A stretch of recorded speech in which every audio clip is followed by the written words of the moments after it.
চলুন জেনে নেই বিভিন্ন ট্রল নেট সম্পর্কে। পেলাজিক ট্রল নেট, ফানেলাকৃতির নেট। স্কুপ আপ এবং কড এন্ড এ ক্যাপচার করা হয়েছে, অর্থাৎ নেটের শেষ প্রান্তে। বটম ট্রল নেট, গভীর সমুদ্রে মাছ ধরার কৌশল ব্যবহৃত হয়। জাল পানির নিচের আবাসস্থল, যেমন ঠান্ডা পানির প্রবাল প্রাচীরের ক্ষতি করতে পারে। বিম ট্রল, সমুদ্রতল বরাবর টানা। এটি সমুদ্রতটে বসবাসকারী অনেক প্রাণীকে ধ্বংস করে।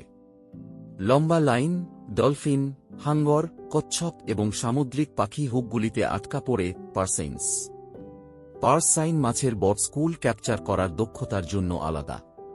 পার্সাইন হল একটি পুরো এলাকা বা মাছের স্কুলের চারপাশে মোতায়েন করা জালের একটি বড় প্রাচীর। সেটিংয়ের সময় ডুবন্ত গতি বাড়ানোর জন্য নেটিং উপাদানের উচ্চ নির্দিষ্ট মাধ্যাকর্ষণ থাকা উচিত। মাছের বৃহৎ শোলগুলিকে তাড়াতে এবং তোলার জন্য উপাদানের শক্তি প্রয়োজন। টুইস্টেড নকলেস জাল এবং রাসেল ব্রেইডেড নেট তাদের লাইটওয়েট প্রকৃতির কারণে জনপ্রিয় পছন্দ। এই উপকরণগুলি নেটকে দ্রুত ডুবে যেতে দেয় এবং নেটের বিশালতা কমিয়ে দেয়, যা পরিচালনা সহজ করে তোলে। গিঁটবিহীন জালের প্রাথমিক আবেদন সত্ত্বেও সাম্প্রতিক সময়ে গিঁটযুক্ত ওয়েবিং পছন্দের পছন্দ হিসাবে আবির্ভূত হয়েছে।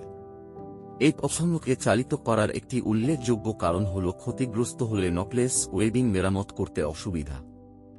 গিঁট থেকে ভিন্ন কোনো পৃথক গিঁট প্রতিস্থাপন মাছ ধরার কার্যক্রমকে বাধাগ্রস্ত করে না। পার্স সিনগুলি কম বাল্ক এবং চারপাশে চলাফেরার উন্নত ক্ষমতার জন্য পাতলা, গিঁটবিহীন উপকরণ ব্যবহার করে। কম করা বাল্ক সহজ হ্যান্ডলিং এবং ভালো দক্ষতার অনুমতি দেয়। বিশেষ করে নাইলনের মতো আরও কিছু বৈশিষ্ট্য এর উচ্চ ব্রেকিং শক্তি এবং স্থায়িত্বের কারণে এটি আদর্শ হিসাবে ব্যাপকভাবে ব্যবহৃত হয়।